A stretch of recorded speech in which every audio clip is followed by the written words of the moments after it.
എടാ ഭീമ, കുഞ്ഞമ്മ എന്ത് പണിയായി കാണിച്ചേ? ഭക്ഷണം കഴിക്കുമ്പോഴാ വിളിക്കുന്നേ? അത് പോയല്ലോ. അത് പോട്ടെ. അത് പറ്റില്ല.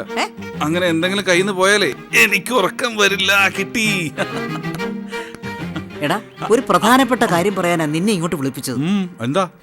കോവിലകത്ത് 2 പെണ്ണുങ്ങൾ വന്നിട്ടുണ്ട്. അമ്മ ചോദിച്ചോ? ഇനി എന്നോടും ധർമ്മേട്ടനോടും അവറ്റകളെ കെട്ടാൻ പറയൂ. അതൊന്നും അല്ലടാ, അവര് ബന്ധുക്കളാ. ബന്ധുക്കളെന്ന് പറഞ്ഞാ എന്റെ നിന്റെ അമ്മയുടെ ഒരു അകന്ന ബന്ധു. ഇങ്ങോട്ട് അവരാദ്യം വന്നത്, ഞാൻ ഓടിച്ചു വിട്ടതാ. അത് ശരി. അപ്പൊ കുഞ്ഞമ്മ അമ്മക്കിട്ട് പണി കൊടുത്തതല്ലേ? അതൊന്നും അല്ലടാ. എന്തിനാ ഞാൻ ഇവിടുന്ന് പറഞ്ഞു വിട്ടെന്നറിയോ? വാ വന്നേ പറയാ.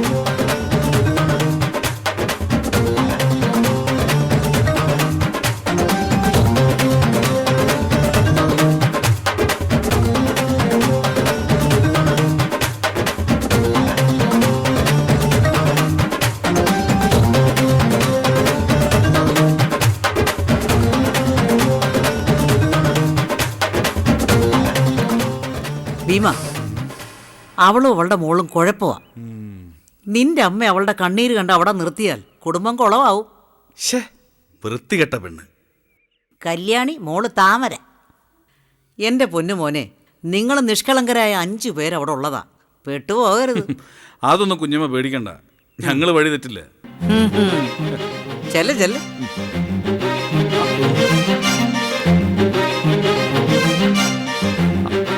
എടാ, കടലയുടെ പിന്നാലെ പോയി വീട്ടിലേക്കുള്ള വഴി മറക്കണ്ട.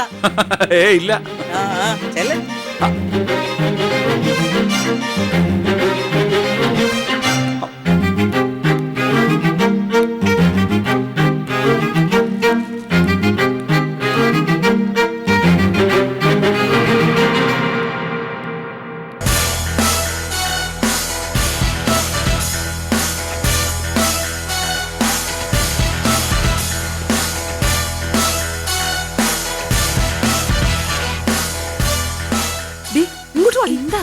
ഇങ്ങോട്ട് വരാൻ.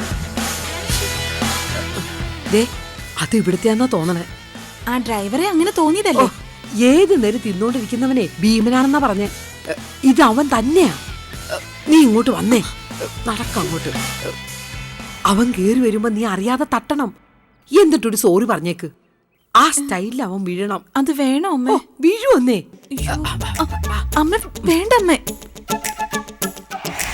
അങ്ങോട്ട് ചെല്ലടി. വേണ്ടമ്മേ. അങ്ങോട്ട് ചെല്ലാൻ. വേണ്ട. അങ്ങോട്ട് ചെല്ലാൻ.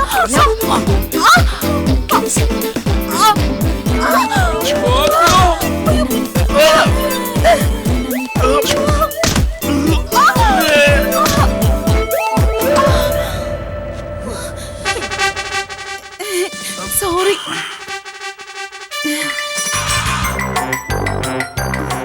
നീയാണോടി താമര? അതെ.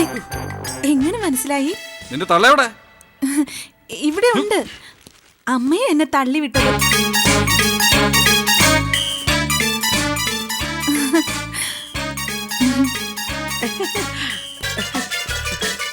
അത് അകലേന്ന് കണ്ടപ്പോഴേ ഞാൻ പറഞ്ഞു, ഭീമൻ ചേട്ടനാ ചെന്ന് പരിചയപ്പെടുറീന്ന്. ഭയങ്കര നാണാ. അത് സാരമില്ല, നാണമില്ലാത്ത നിങ്ങളുണ്ടല്ലോ കൂടെ. ഭീമൻ ചേട്ടൻ അമ്മയെ നന്നായിട്ട് അറിയാന്ന് തോന്നുന്നു അമ്മേ. ഞാൻ മേരി കുഞ്ഞമ്മയെ കണ്ടിട്ടാ വരുന്നേ. നിങ്ങൾ അവിടെ ചെന്നതും പോന്നതൊക്കെ വിശദമായിട്ട് തന്നെ അറിഞ്ഞു. നാണമില്ലേ നിങ്ങക്ക്? പാതിരാത്രിക്ക്. അയ്യോ മോനെ, അവർക്ക് ഭ്രാന്താ. ഇട്ടിച്ചൻ പറഞ്ഞതല്ലേ. അല്ല, ഇവിടെ എന്താ നിങ്ങളുടെ പരിപാടി? എന്ത് പറഞ്ഞിട്ട് അമ്മ നിർത്തിയത്? 1-2 ദിവസം അത്രേ ഉള്ളൂ. അത് മതി. ഡീ, അമ്മ കാണിച്ച പോലെ നിനക്കും വല്ലതും കാണിക്കാൻ ഉദ്ദേശമുണ്ടോ? ഇല്ല. ഉണ്ടെങ്കിൽ 2 മടക്കി ഓടിച്ചു കളയും ഞാൻ.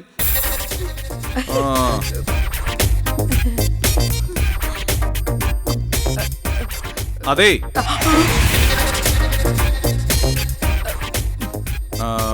പിന്നെ നാളെ രാവിലെ കുളി കഴിഞ്ഞ് നീ എന്റെ അടുത്തോട്ടൊന്ന് വരണം. എന്തിനാ? മോൻ പറയണത് അങ്ങ് കേട്ടാ മതി. ഗൗരവക്കാരനാണെങ്കിലും സ്നേഹമുള്ളവനാണെന്ന് മുഖത്ത് എഴുതി വെച്ചിരിക്കുന്നത് കണ്ടില്ലേ? നീ കൊള്ളാം. നാളെ ഞാനൊരു പ്രത്യേക പാചകക്കൂട്ട് പരീക്ഷിക്കുന്നുണ്ട്. ഞാനുണ്ടാക്കുന്ന ഇവിടെ ആരും കഴിക്കുന്നില്ല. നീ ആവുമ്പോ ചത്താലും കുഴപ്പമില്ലല്ലോ.